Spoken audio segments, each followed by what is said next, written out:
Good morning and welcome along to the West Yorkshire Football Show. We're here to chat all things Leeds United with myself, Stephen Brown, and joining me as ever, Jason Booker.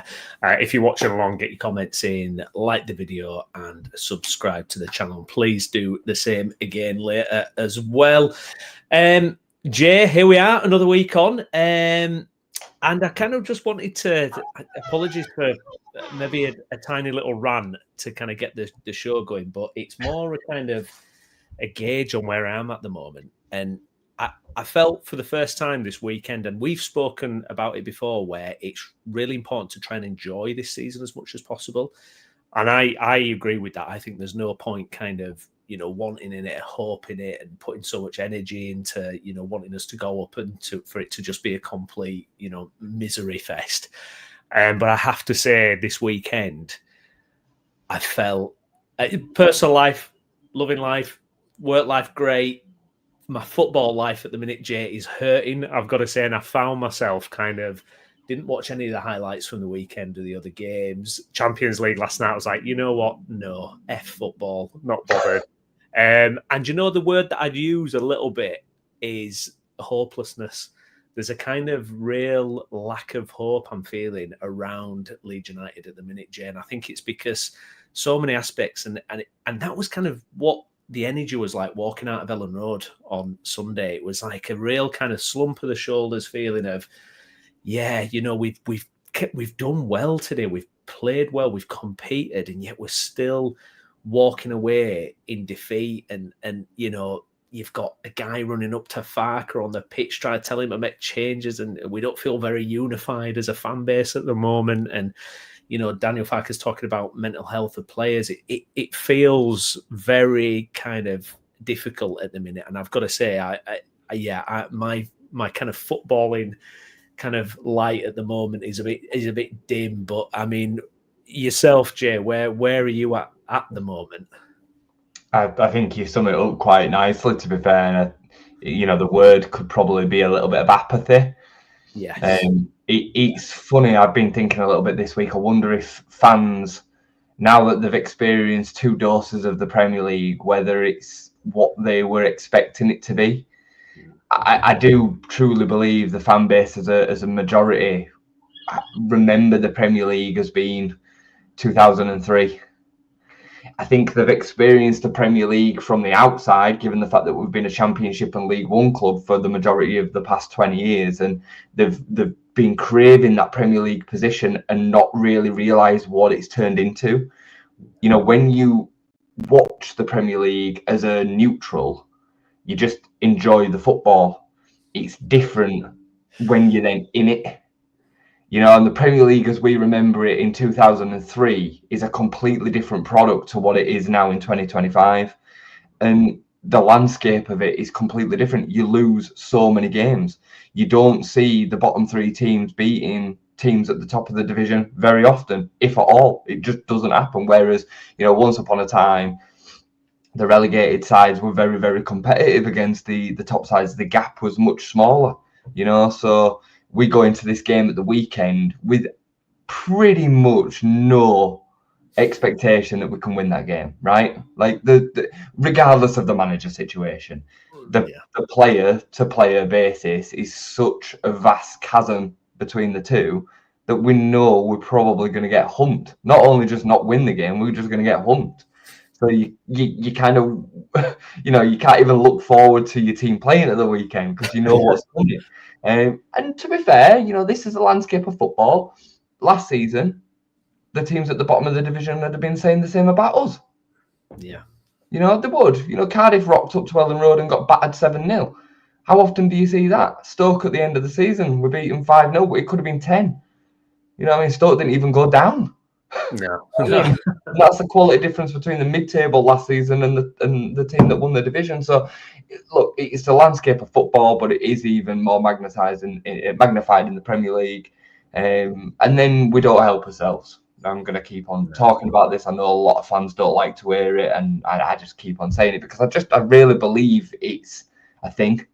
And I know you tell me if I were wrong. I left a pretty passionate message, I think, on the Monday night show because it was something that had been bubbling up on me all day. And I was watching it back. I actually, not to blow my own trumpet, but I think I articulated the point really, really well. So to go back and watch the Monday night show, in danger of repeating myself too much. But as a fan base, we are very, very. We're in a bit of a funky place right now, in terms of the way that we're treating this journey. We're treating being a newly promoted club. We're treating one of the most successful managers we've had in the last 25 years. The whole thing just stinks a little, and we are, rather than helping the cause and pushing a couple of points over the line, we're probably dragging things back the other way a bit. Just my opinion. Yeah, I get that, and I do agree. And I think it was, in a situation where the game is evenly poised at the weekend, and we're so concerned as a fan base about Aronson still being on the pitch, like that should not be the focus at that point. The focus should just be backing the team and getting us over the line. So yeah, I totally agree with that. I mean, it's, the manager stuff kind of rumbles on, doesn't it, Jay? I mean, obviously, I think we were all probably checking Twitter or refreshing news feeds, seeing what Baron Cross and Graham Smith were saying, if there were any updates this week. I think, obviously, you get those, stupid accounts on Twitter that are posting false news items about, there's one, it's like MOT or something, and it's the most ridiculous account ever. But people retweet it, and it's been agreed that Farke'S leaving and all it, and you're just like, no, it's clear, it's not. No, it wouldn't get out this way. It comes from Wacko, doesn't it? So Wacko. I mean, I used to be part of the Wacko message board forums years and years ago. I'm talking 20 years. Since I've probably been on Wacko, and it was a big thing. I mean, before social media was the thing, Wacko forum was the thing, and you genuinely used to communicate with other Leeds fans on there, and then meet up as kind of your alias at away days, like it's so and so, you know what I mean? So I think I was like JB White 32 or something like that. I think that was my username on there. That's a username I carried through for quite a few years. So yeah, it is one of them things, and I think what's happened is over the years, people on Wacko have given themselves a reputation because they've thrown enough mud at the wall. Some of it stuck and then become true, and then they've become known as the people that know stuff. And I mean, don't get me wrong, there will be some leaks from time to time. There will be some info that comes from within the club. Me and you discussed this off air. Like there's information that I found out when I worked there. Like, you know what I mean? Like, so it does come from somewhere from time to time. But the truth is that most of it is just somebody trying to get a few likes and retweets, and people buy into it. Like it made me laugh yesterday that it was kind of like nailed on because Michael Paulette said that. Really laughed at that. Yeah, it was funny, that, wasn't it? Yeah, it's and it's kind of, it does feel, and we mentioned this before, where you're just waiting to take your dog to the vets to be put down, feeling it's like, right, when are we going Thursday afternoon? Shall we wait? Shall we let's give him another day. He might just pull himself together, it's and it does feel like we're just circling the drain with Farke, rightly or wrongly. I mean, if you just analyze his performance in terms of what he's been able to put out on the pitch, again, I would say at home we've been so competitive and definitely deserve more points. And it was frustrating for me that the last two away performances were so poor, because it's giving ammunition to the Farke'S not good enough idea, and it made me kind of think, well, is he good enough? Can he do this? Is there somebody else? And but the problem is, Jay, at the minute we're just losing game after game. We're in that bottom three now, and it feels to me, I just don't see how he can turn this around now. I just think the feeling, and obviously the fixtures don't help that's coming up. I don't see how he comes away from the game at the weekend. Maybe he might get, Liverpool or Chelsea. I know it's kind of midweek game, and then the Liverpool on Saturday. I don't know if he'll get that far, but I just don't see how he hangs on much longer, considering the noise and everything that's happening at the moment. I agree. It's completely inevitable. It is completely inevitable. He's going to get sacked. it's just a case. You're right, circling the drain. It's just a case of when it is, And I agree. I said this on the Monday Night Show. I think regardless of our opinion of it, the noise from the fan base now is kind of making it untenable. Like you need to shift the momentum of the fan base to give us an opportunity to have a go at it. So whether he would have been able to get it right or not with the fan behind him, we'll never know. No. Too many people are laying so much credence on his PPG over the whole time of him being in the Premier League and his Norwich periods inclusive and all that, and his worth and Ian Dowie, and like come on, let's not do this. Apply some actual logical context, for Christ's sake. But he has got efficiencies, but whoever takes over is going to have exactly the same squad and have exactly the same problems. They're not going to be able to build this team into being something that is much more competitive in the Premier League. And I hope I'm wrong. I hope I'm wrong, because it means that we'll probably stay up if they can. But I just severely doubt it. What do they do? I've seen enough football to know how, what the games look like on, when they're playing out. How do you get this team playing that much better? I just don't see it. No, I think that's part of what's filling in this kind of lack of hope, this apathy, is that a little bit, because I do look at it and go, well, who comes in and do they have a magic wand? Because you can't suddenly make players do things that they're not capable. And the thing that is the concern as well is, when Dyche went in at Forest, you just knew if anybody goes in and makes Morgan Gibb-White's and Elliot Anderson and Milenkovic click in any sort of way, they're going to fly up the league. It was so obvious. And even West Ham, it was like, I know it's not going perfect for Nuno there, but you even think with them, you get a couple of their players clicking, you'll be right. I look at ours and I go, well, it's like Nonto came in, I mean, there were the energy in the stadium for Nonto coming on, you would have thought it was like prime Leo Messi coming on or something. It was like, and I'm really sorry to say, I don't think he's going to be the messiah and the savior that everyone is. Now, look, I would love it if he was.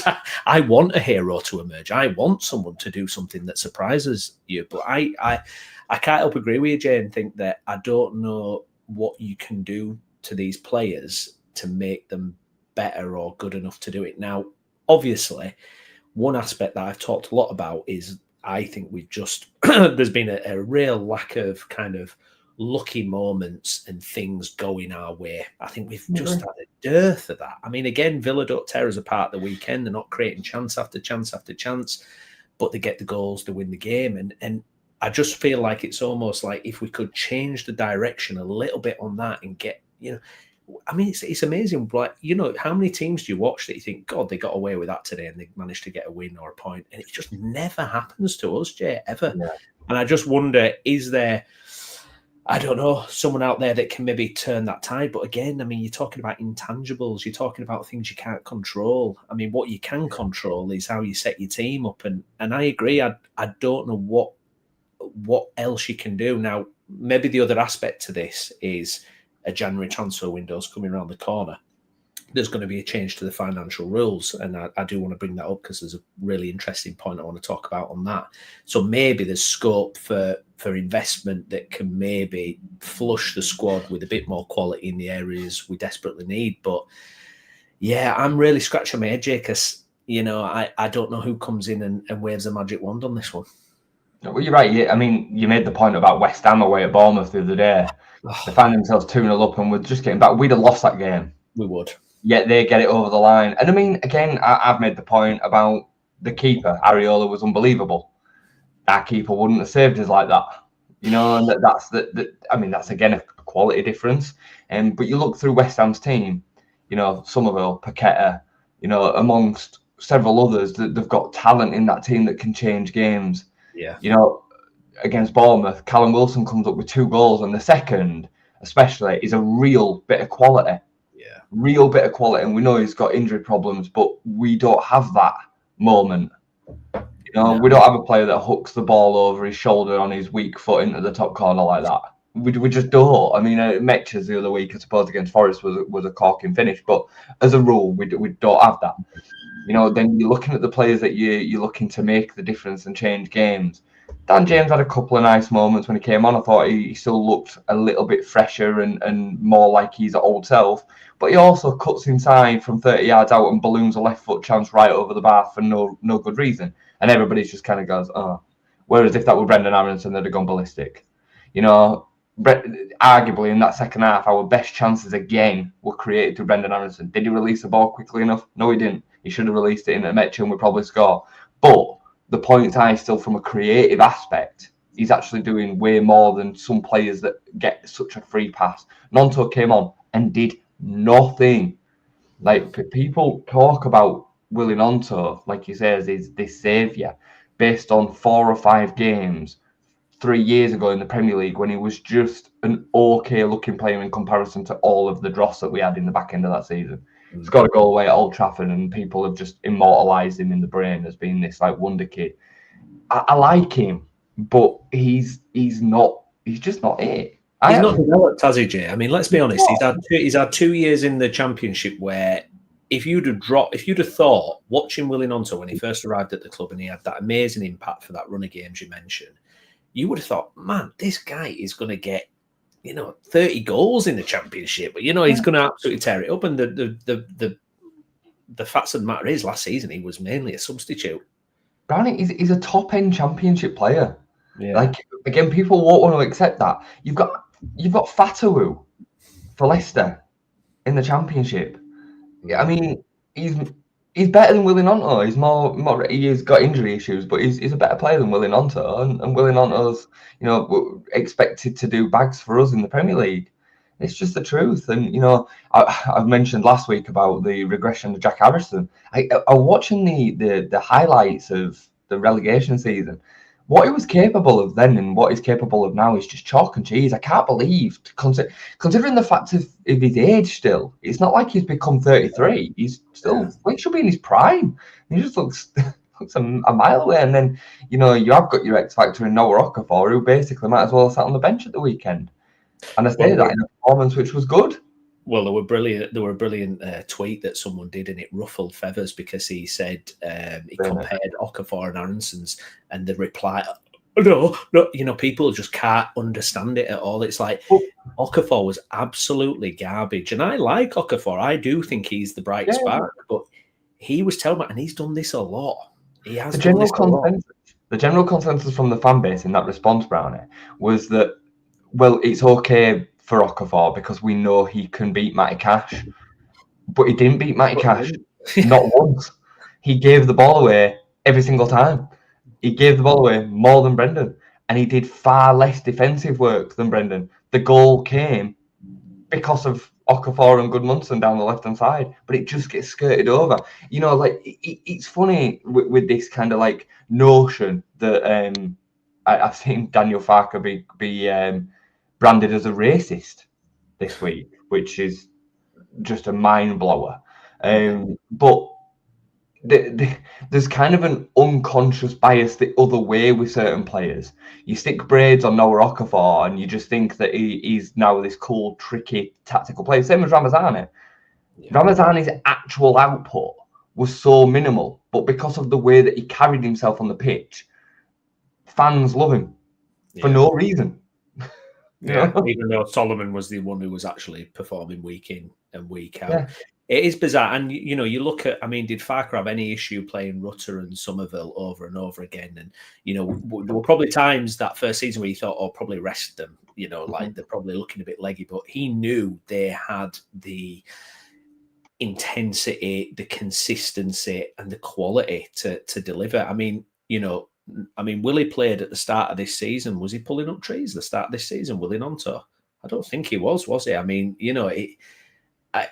And you can't, and you've got a lot of defensive responsibility. If you're a Premier League winger, it's going back the other way, which is just as important. And I really don't know what people are thinking. Even Dan James, and I'd like Dan James. I thought he had a rip-roaring time in the Championship, but we've seen him in the Premier League before, and we know at the Premier League level, is he enough? Is he actually enough at the Premier League? And again, it's that thing where those couple of bits of moment where he cuts in on the left foot and it's just, it's not Premier League standard. I'm sorry, it's not Premier League winger standard to do that. He's got Premier League attributes, but he's not a full Premier League standard winger for me. Now, I hope he can come in and have an impact.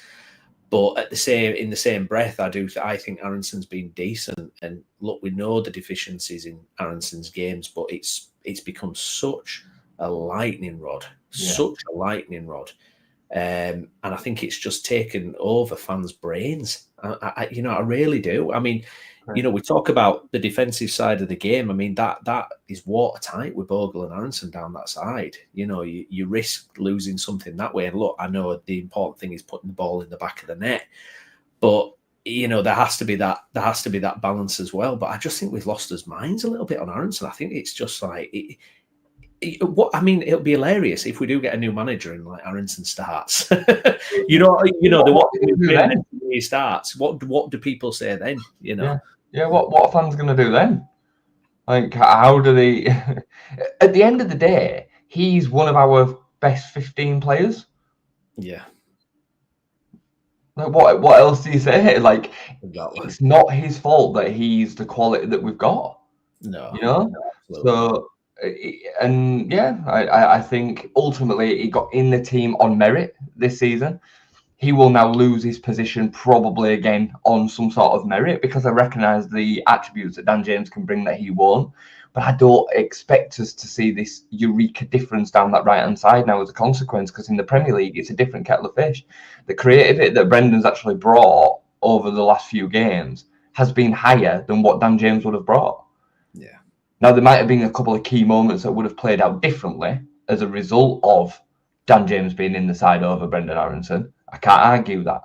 But as a kind of basic play and the way that the structures of the game's gone, bear in mind, West Ham, the opening of that game was massively influenced by Brendan Aronson. Yeah. So, yeah, I agree with you. I think Brendan Aronson and Daniel Farke are in the same boat. I think they've been treated by the fans in exactly the same way. I think there's just a stigmatism, a bias that can't be shifted. Unfortunately for Brendan, he's stuck here until somebody takes him away from us, whereas Daniel Farke will probably get the bullet and go about his life, So it's... I do... Well, getting into the mental, because obviously Daniel Farke talked about mental health, and you do... I mean, it must be such a bizarre situation for Aronson, and I can almost believe that the other players do have sympathy with him, because he is a lightning rod. And, whilst fans are criticising him, others are probably getting spared that probably know they're due some as well. And you do wonder from his point of view, he must be sitting there thinking, well, I can't really do anything else. Do you know what I mean? I can't work any harder, certainly, and I can't be a different footballer. So what else am I supposed to do here? And it must just be so difficult to deal with. And I know he did an interview recently where he says, he's not an ex and that kind of thing, and he doesn't read it and everything. And I always think his comments have been super respectful, and he's always talked about amazing fan base, and he made the decision to come back. I don't understand why he has such a huge target on his back about leaving the club the first time. I don't get it. I don't get it. He came back and he helped us get promotion last year. We didn't get that with Somerville and Rutter and all those guys. Aronson was, 40 odd appearances in a team that got promoted and, 100 points. I mean, when I don't understand what else you would have to do to get in people's good favour, or for your fans to properly back you and just say, you know what, yeah, you're not perfect, no player is. We don't know if you're going to be a Premier League player over a concerted number of years, but whilst you're here now, we back you 100%. And like you've said as well, he looks like a confidence player as well. And if you give him that belief and get behind him, you'll get more from him. Brendan Aronson played a massive part last year.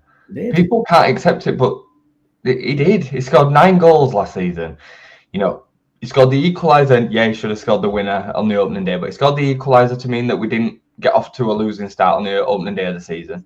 He scored a huge goal away at Derby, which was probably one of our best looking goals of the whole season. It was a lovely build-up of a goal, and he was the one that finished that. He scored away at Sheffield Wednesday when it were a little bit tricky earlier on in the season. massive goal. So he's got some really, really big goals. He's got some good goals as well. And he also gives such a high output in other areas of the game that fans just will refuse to just accept and look upon. I'm watching, I mentioned a few times, watching the highlights back from the Premier League relegation season. Willie Gnonto gets all the credit for the build-up to the Somerville goal away at Liverpool. Yeah. Go and watch it. Who puts the pressure on the ball that then James Milner gives it away?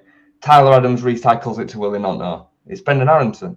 It's Brendan Aronson, and it's all down to Brendan. Go and watch it, I promise you. Anybody that wants to fact check what I'm saying, it's Brendan Aronson. He puts the initial pressure on, which then leads to us scoring that goal. But that gets ignored by football fans because they don't understand the whole dynamic of what they're watching and what they're experiencing. They just see, I say it all the time, they just see the ball moving around and then it end up in the back of the net or not. Yeah. You know? Brendan's got loads of deficiencies, but he's also got loads of benefits. And there's a reason that managers like him. Yeah, absolutely. Absolutely. No, I agree. And this whole kind of, debate, it gets whipped up. It gets to a point where a man is so confused that he runs on the pitch to tell Farke to make a sub. That's how, the strong this narrative has been built up, how kind of deafening it's been. You're getting a supporter running on the pitch to tell the manager to make a sub because, these narratives get so overblown. I mean, it's crazy. We talked about propaganda, didn't we, in the fan base last week? And when you're putting that message out repeatedly, people do crazy things. You look politically, we see that all the time. These extremes lead to daft stuff like this because someone is so, I'm going to run on the pitch and tell the manager to make a sub. I mean, what planet are we on? He's going to get a lifetime ban now for what? Yeah, and you're absolutely right. Content creation space is one part of this, which is why I always try and maintain as much perspective as I possibly can to try and help people as much as I can with it. And social media, the media in general, the sporting media in general. I mentioned to you all on Monday about the narrative with regards to Farke. It existed 2 years ago, and this has built up. Even though we achieved 190 points over the last 2 seasons, you've had fans say for 2 seasons, well, they won't be able to do it in the Premier League. They've been telling themselves that. Now that we've got to the Premier League, they just want to be proven right. Yeah. They would rather be proven right than Leeds United win games. Yeah. I'm convinced that there's a certain section of the fan base that is in that party. I'm not saying that all of them, there will be. And don't get me wrong, there's going to come a point where you will be proven right. Yeah. And maybe that is that point now. But ultimately, any manager that came in the summer would probably have done exactly the same thing as well. Yeah, that's the truth. We'd be lucky to actually have seen the level of performance that we've seen this season so far under a new manager. We would be now, I think, the fans that were asking for Farke out would be screaming blue murder about how it's gone wrong. And we'd be labelling all the blame probably on the 49ers and the recruitment. Yeah, absolutely. And then maybe a little bit of management. But that is the way that it would have gone. So, yeah. No, it's absolutely right. It's absolutely right. And I think this just feeds into this feeling at the minute where it's just, I can't see him turning it around. I think we're just waiting for the trigger to be pulled. I mean, just in terms of that, Jay, I mean, do you understand kind of keeping him around for this game, maybe another week? Or do you think, look, if you're going to do it anyway, you just bullet him and get it done? No, it makes a lot of sense. It makes a lot of sense. The shocking thing will be if we lose 3 or 4-0 at the weekend and then he's still in charge for Chelsea. That you're going to have a bit of a problem then, because then Ellen Road's going to start getting a little bit frosty and toxic. And I mean, we're already seeing little spurts of that with this fan as an example. But you don't want to get it into that. You don't, because the players then will potentially go offside. And you've got a bigger problem, and you're just finding a set of players that are just cruising towards the end of the season, get relegated, and then the ones that are good enough to leave will leave. You've got to be careful where you then do this. I think tactically it makes sense to get City out of the way. Don't bring a new manager in for that being his first game. Give him 2 home games. Yes, they're tough, but Chelsea are there to be got at, and Liverpool are certainly there to be got at. So give them 2 games at Ellen Road, and then a series of fixtures between then and January, which are winnable. and you hopefully are making moves straight away in December with the new manager into January. But the likelihood is that, I just want to talk about new manager for a minute. I had a back and forth about Gareth Southgate on X with somebody, and they were like, I'm not using my season ticket if Gareth Southgate gets the job. Let's just have a moment here. We are not getting anybody even close to the level of Gareth Southgate, and I don't like Gareth Southgate. I think he's fairly negative, he's pragmatic. It's a bit like Daniel Farke, but I think his reputation, I think the respect from the players would be quite high. So I think there'd be an element in which he would be quite a good pick, given the level of manager that we're going to be able to attract otherwise. You're going to be talking Steven Gerrard, Gary O'Neill, at best, or some no-mark foreign manager that we've never heard of that will be a complete gamble. It might work. I'm not talking to Marcelo Bielsa. Those that knew football would know that Marcelo Bielsa is a genius, and he needs a certain situation for it to be perfectly worked, and he had that at Leeds. We're not going to get that either. There's still people saying Motta. You've got your head in the sand. I'm read on Twitter, Jay, where it's like someone's doing a 20 tweets about Motta at Leeds, and you go, it's absolutely pointless. Sorry, no chance. You're just farming the clickbait. That's all it is. You're just getting the interactions, and I get it. Get yours. I understand it. But the reality of the matter, and you know what? If I'm proven wrong and Motta walks through the door or Cesc Fabregas walks through the door, I will come on here and say, I was so wrong. The 49ers have been able to sell the project. This is a much more attractive proposition than I'm thinking it is for a manager. But it's not, and it won't. I promise you. I am so scared by the idea of who this new manager is and the meltdown the fans are going to experience. I really am. I think it is worse than keeping Daniel Farke, but it's not worse than keeping Daniel Farke with the fans offside. Agree. That's the problem. That's it. Bang on. Gav, thanks for your comment, mate. I've seen your comments. I do want to get to some of those as well. Cheers for that. 49ers not very good planners by what we've seen at Leeds and Rangers. I just want to say on the 49ers as well, because over the last week, I've gone into them a little bit and questioned them about a lot of stuff. I've kind of reflected on it a little bit. And it's interesting because there's that... there's that guy, and he's on TalkSport sometimes. He does a podcast, Hard Talk or something, and he's like an owner. What's his name? Darren McAnthony. Yeah, and there were a little video came up, and there's like a fan questioning him about something, and then he just rebukes, going, "You have absolutely no idea what it's like running a club and trying to make a successful club." And it kind of made me kind of pause for reflection a little bit about what I was saying about 49ers, because, we don't know the inside of those discussions. And even, I've said we should have hired an experienced director of football. I still stand by that. But at the same time, if there's an internal appointment, a guy by all accounts that's kind of risen through the ranks, and you put your faith in that person, it's like, I used to think, Rad's got a little bit too much from that perspective, where it was like, it's your fault. It's like, well, he employed people to deliver what they're trying to do. If they do a poor job, what else can you do? Do better next time. So I think I have a little bit more sympathy this week on. It might change after the weekend, but I have a little bit more sympathy because, they've taken over Leeds and Rangers, two huge football institutions, and it's not easy, is it, Jay? And there's so many moving parts, and especially Leeds in the Premier League, most competitive league in the world. Whether they've done it rightly or wrongly, it was always going to be a massive, massive challenge. And I think at the end of the day, you don't get perfect owners. You don't get, someone who comes along and gives you everything you want. And obviously, you look at when Abramovich took over Chelsea, and Abu Dhabi took over Man City, and they were able to basically write blank checks. Yeah. That's not feasible here. That is not feasible in this situation. So it's, and they've delivered so far on what they said they were going to do. They got us back to the Premier League. Now, what happens next? We'll wait and see. Well, this comes back to the perspective and entitlement conversation again.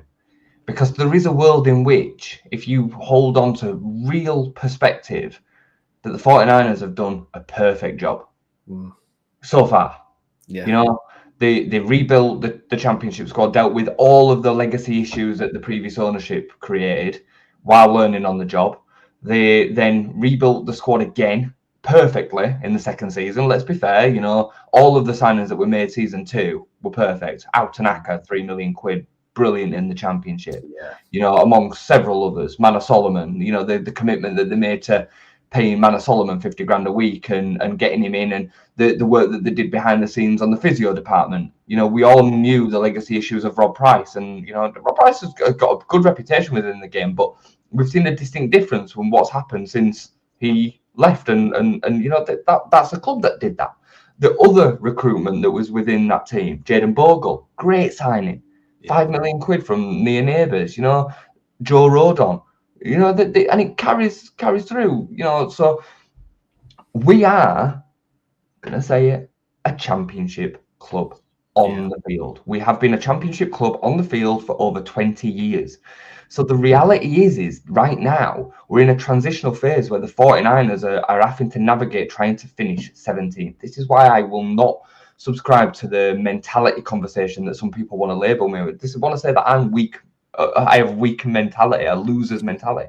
It's bollocks. Sorry, Browney, but it is. It's nonsense. It's just a reality check. It's realism, because we are right now at this stage of our transition no bigger than a West Brom, a Norwich, a Burnley, a Sheffield United, and all these other clubs that have gone like this. We want to think of ourselves as being, because of the size of the club, the fan base, how passionate we are, etc., etc., etc. But the reality of what is on the pitch and what we're capable of being able to compete against other teams that have got established is championship. That's the truth. So, you know, when Brentford did it, when Bournemouth did it, they'd been building this for years and years and years. Brighton's another great example. The way that, you know, the behind the scenes, the infrastructure and everything it didn't happen overnight. Brighton took ages to get out of the championship too. You know, Bournemouth went back down to then come back up. Brentford's is a completely different kettle of fish, isn't it? You know, the Moneyball approach and the way that they've gone about it and all the rest of it. Brentford will at some point end up back in the championship. I feel almost certain of that, but I digress. That's a tangent. My point is, the reality of where we're at is exactly where we are. And the 49ers, really, when you then, you know, sit on the fence and play some devil's advocate to it, have actually done everything that they probably would be expected to do. All the owners, sorry, I'm rattling now, but all the other owners that came before Radrizzani, they couldn't do it. No, they couldn't. How many came and failed?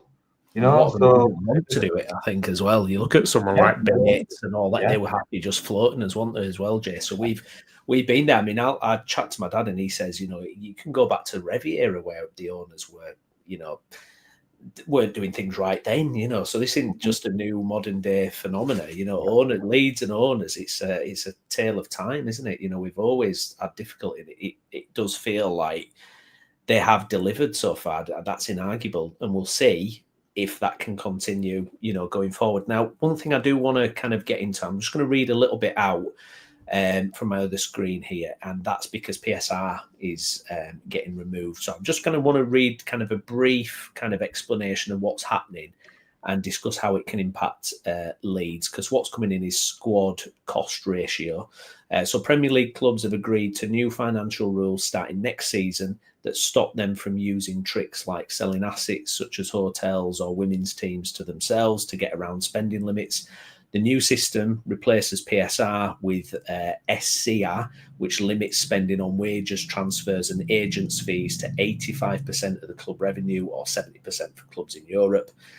Clubs get a 30% rolling allowance that lets them temporarily spend above the limit, but going beyond a higher red threshold leads to points deductions. Selling assets will still be allowed, but won't count towards SCR from 26-27. Bigger clubs with strong commercial income are largely unaffected, while smaller clubs like Bournemouth and Fulham oppose the change because tying spending to revenue could restrict them. An alternative plan anchoring a hard cap based on the bottom of clubs' incomes was rejected.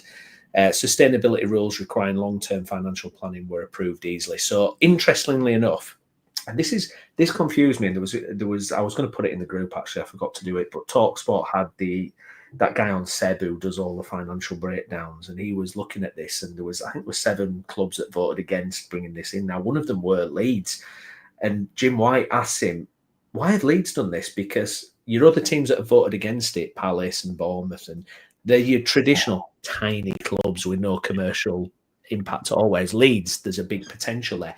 And he couldn't really answer it. He was kind of unsure why Leeds wouldn't want to. My understanding of that, from what I've read, because there was an article that came out, I think it was The Athletic, that reported that Leeds were for it, but they voted against it in the hope of triggering an amendment that they wanted to make. So apparently there needed to be a certain amount of against it to then have a reform. There was something within the way that it was put together that Leeds wanted to change. So I don't think they were against it in its entirety. But that's my understanding. I could be wrong, but that's what I read like the same day as that article came out. So I mean, it doesn't make any commercial sense for us to not vote into that, especially with the way that the 49ers are situated, the way that the business model is, and everything that's come with it. We know that they're going to look for an escape at some point, and for them to maximise their value, they need us to be as valuable as possible, and that includes being a Premier League side, to which they could massively weigh the likelihood in their favour if they can outspend them teams at the bottom. And what you're going to see is you are going to see a bit of a natural order to things come in with this.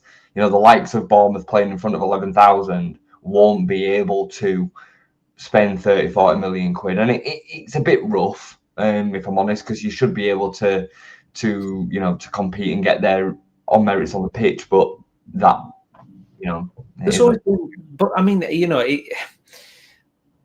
the thing is, it's always been like that as English football. There's a pecking order in there. Yeah, there's a pecking order in there. It's why Liverpool have always been able to compete, and Arsenal, and they've always been there because of that. They have more supporters, more people buying their stuff, more people turning up at the gate, so they're able to invest, and it's kind of just that on a bigger profile.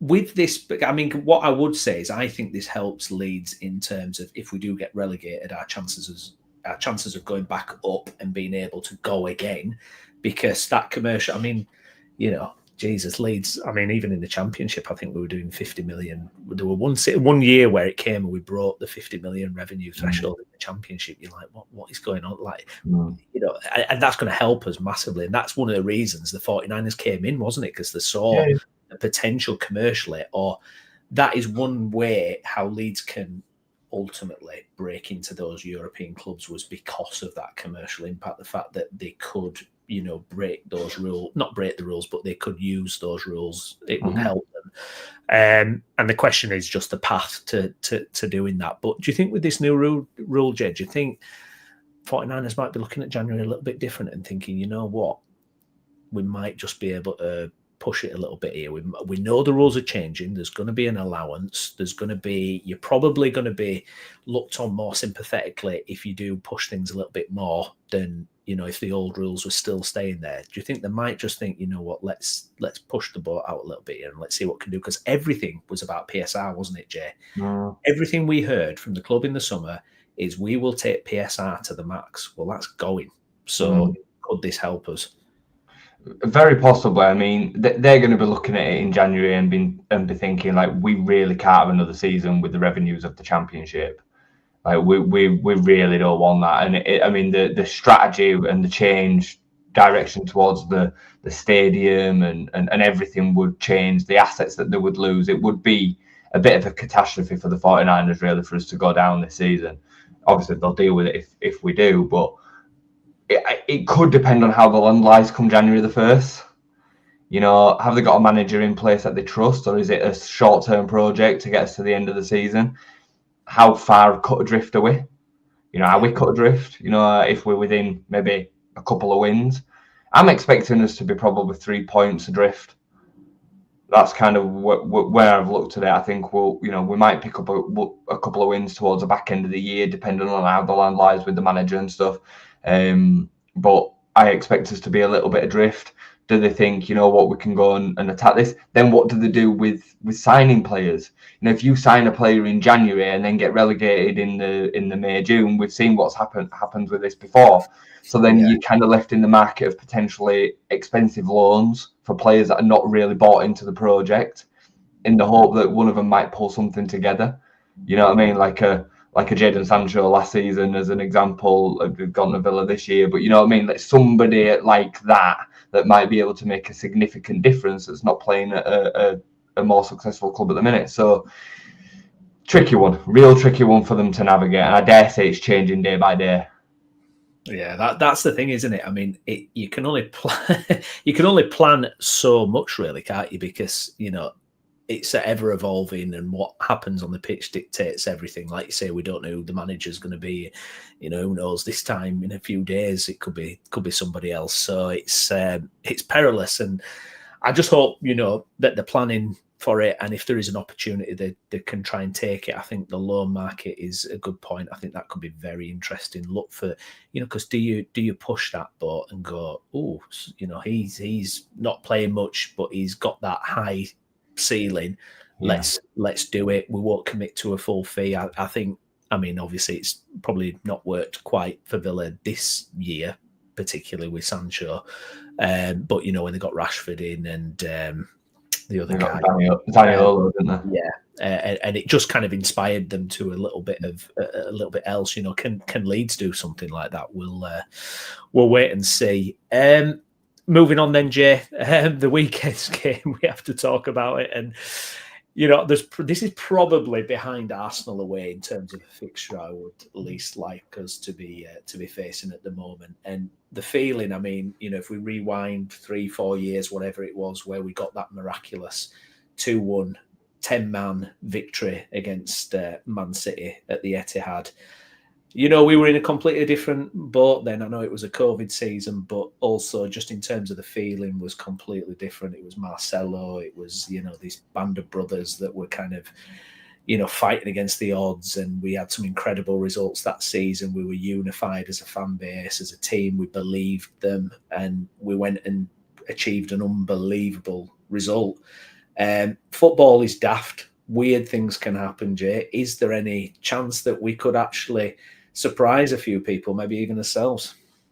I mean, look, all can happen in football, can't it? But I would have to say probably not. They've had a bit of a bad week on the City. They lose against Newcastle away, then they lose to Leverkusen at home. They'll be looking to make a big statement at the weekend. They need to get their title charge back on the ramp, and so then we know how susceptible we are to defensively at the minute. I just think Haaland's going to have an absolute field day. It's funny, I've had a bit of back and forward with someone with regards to the difference between them two teams, and some people genuinely think that the team that we had in the first season staying up is worse than what we've got now. And I'm just like, you're off your head. Like I like Jadon Bogle, but man-to-man Luke Ayling at right back at the time was by far better than Jadon Bogle. Alioski at left back, both forward and back. Liam Cooper better than Pascal Struijk at the time. Diego Llorente was a Spanish international. I'd still rather have Joe Rodon. I think he's the only one that probably gets into it. Calvin Phillips, Rafinha, Bamford on form, Stuart Dallas, so underrated. I'm not going to mention Tyler Roberts, who started that day, but Helder Costa gets massively underrated by Leeds fans. He's better than any of the wingers that we've got right now. Yeah. he's better than all of them. So we had a better team. We had a better team, and we had a better team. We had a better tactic. We had a better manager, and we had no fans, and we had a style. And like you say, we had the momentum, and we had a team that really did fit together. That's another thing with this team; it doesn't fit together. No. To go back to your actual question, no, we stand no chance. I think we'll lose 4-0. I think you'll see the fans going ballistic.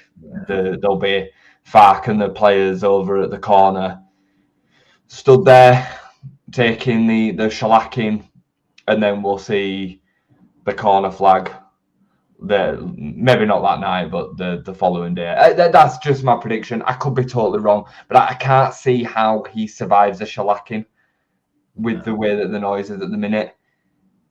No, I agree, and I can't even think of a way we set up to contain it either, because I just think, and this is, I mean, we talked about it weeks ago, where losing becomes a habit, and I feel like we're just in that habit. We're in that negative momentum. Even though we beat West Ham a few games ago, but apart from that, we're losing every week at the minute. And it just feels like it's a habit at the minute, and we can't shake ourselves out of it. And I don't know what state we're going to be in, and I just don't want to be embarrassed, Jay. I don't want to be embarrassed where you're destroying players' confidence, because I think that confidence is so fragile for a player. And I think if that starts to get completely demolished, I don't know where you go from there. If Daniel Farke'S got any chance of saving his job in this game, this is the one where he goes radical. He goes 5-3-2. He sets up low block, and he just says, right, come break us down. We're going to be so deep. We're going to give you all the ball. We're going to play Calvert-Lewin and Dan James up front. We're going to play Brendan Aronson in a midfield three. Yeah.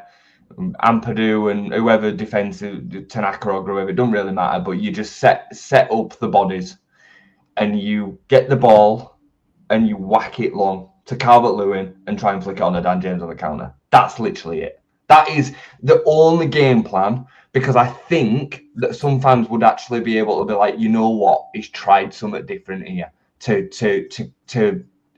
keep them at bay, to nick the game. He hasn't just stayed with the 4-3-3 or the 4-2-3-1. It won't go 4-2-3-1, it'll be 4-3-3. That is the only thing, even in defeat, that could maybe save Daniel Farke this weekend, in my opinion. And he won't do that because he's too stubborn. Well, he's the boxer in the 12th round who's losing on points heavily, and he has to swing from the hip. He has to land a knockout blow. He has to get something. And I was chatting to my dad yesterday about it, and I said, for me, even at the weekend, if I have a criticism to Farke, it is kind of maybe a little bit safety first, when maybe, try and be a bit more aggressive in how you attack, to try and punch, to try and do it, because I feel this, we're getting punished at the minute very easily, and I just feel that he is that boxer in that 12th round now who has to find a knockout punch from somewhere. Now, it's highly unlikely at the weekend, but like you say, if he can show something different and maybe set it up in a way that makes sense, I think if we go there and try and play out and it's 4-3-3 and we're just getting played through, it's just not going to work. You're signing your own death warrant. Do you know what I mean? You can't go and do what you did at the Emirates against Arsenal, for example. It's got to be, you've got to try and compete, and we've not been competitive away from home for the last 2 or 3 games, and you won't get much tougher test than this. But if he's got a chance, whatever that chance is, we can't go there and get hammered. He's got to pull something out of the bag to try and save his job, I think. I agree. I just want to bring this comment up. Farke will not change because he can't change. We have seen his personality. That's not true. He's changed this season. We've never played a 4-3-3 before. We've always played 4-2-3-1 for the last 2 full seasons. Yeah. And the other thing that I would say in rebuttal to this is most top managers don't change either. Marcelo Bielsa never deferred from the 4-1-4-1. Never, ever, ever. Now, it looked different within there at times, but so does Daniel Farke's system. Pep doesn't change. Arne Slot at the minute, with the meltdown at Liverpool, he's still rolling out the same formation. Jurgen Klopp, when they were going through bad moments, he didn't just throw it all into the bin and change it. The top managers don't change as much as what you make out that they do. Now, they are a bit more adaptable within the system than Farke sometimes can be. I can hear that. But to make this kind of admission that he just can't change because he's the only one that's got this personality that it isn't true. And we have said, me and you both said in the summer, we'd be interested to see whether he'll change away from the 4-2-3-1, given how open it's going to leave us. And he did. The 4-3-3 was then, or he even plays a bit of a 4-1-4-1 actually. It's more 4-1-4-1 than it is 4-3-3 at times because Ampadu's deeper. So it's just not true, you know. Yeah, and even from the kind of first season to second season, there were kind of things that had to kind of change in that as well, weren't there? But yeah, it's a real difficult one. I don't know if we're going to be streaming twice on Saturday or not. One for the match review and then one to with Farke on. Can I just ask a question? I know we do need to go, but I've just seen, and it's only the Leeds press on Twitter, but it says Steven Gerrard tipped to replace Farke at Leeds, right? Wow. I would be so interested to know everybody calling for Farke to be sacked if they would make that swap, and if they wouldn't, would they then be able to get behind Daniel Farke? Yeah, I mean, I wouldn't touch that switch with a barge pole. No. Awful manager. No, way worse than Daniel Farke. I wouldn't. And it was interesting because I was listening to the Inside Ellen Road podcast with Graham Smith, and he said, and he re-emphasised that point. Okay, if you change your manager, if you get it wrong, you are done. It's game over. Because what you're probably going to give a new manager minimum. I know Ange got 8 games at Forest, but let's say it's 10 games, 15 games. Done. Yeah. Your season's done if you get that wrong. It's game over. So it's absolutely massive. And would you be comfortable with Steven Gerrard coming in? I'd be sick. Steven Gerrard stood on my touchline. Oh. No. Look, he's got my backing. I would hope he could do it, but I just wouldn't. I wouldn't be surprised if he didn't. I can't even give you a name that attracts me. No. I genuinely can't give you a single one out of a realistic pool. I can't. I don't want Southgate, and Southgate would be one of the ones that I would be like, okay, at least he can have this status of being England manager, 2 finals, like he would get the respect of the players initially, and he might be enough to keep us up. But I genuinely want Mourinho getting sacked at Benfica and maybe being able to motivate the players into 6 months that keeps us up. That would be as good as it could, and that's in my wildest dreams, because the pool of managers that is going to be available is going to be so crap. That absolutely, and it ties up to what I said at the start of the show about this kind of lack of hope, and that feeds it as well. Because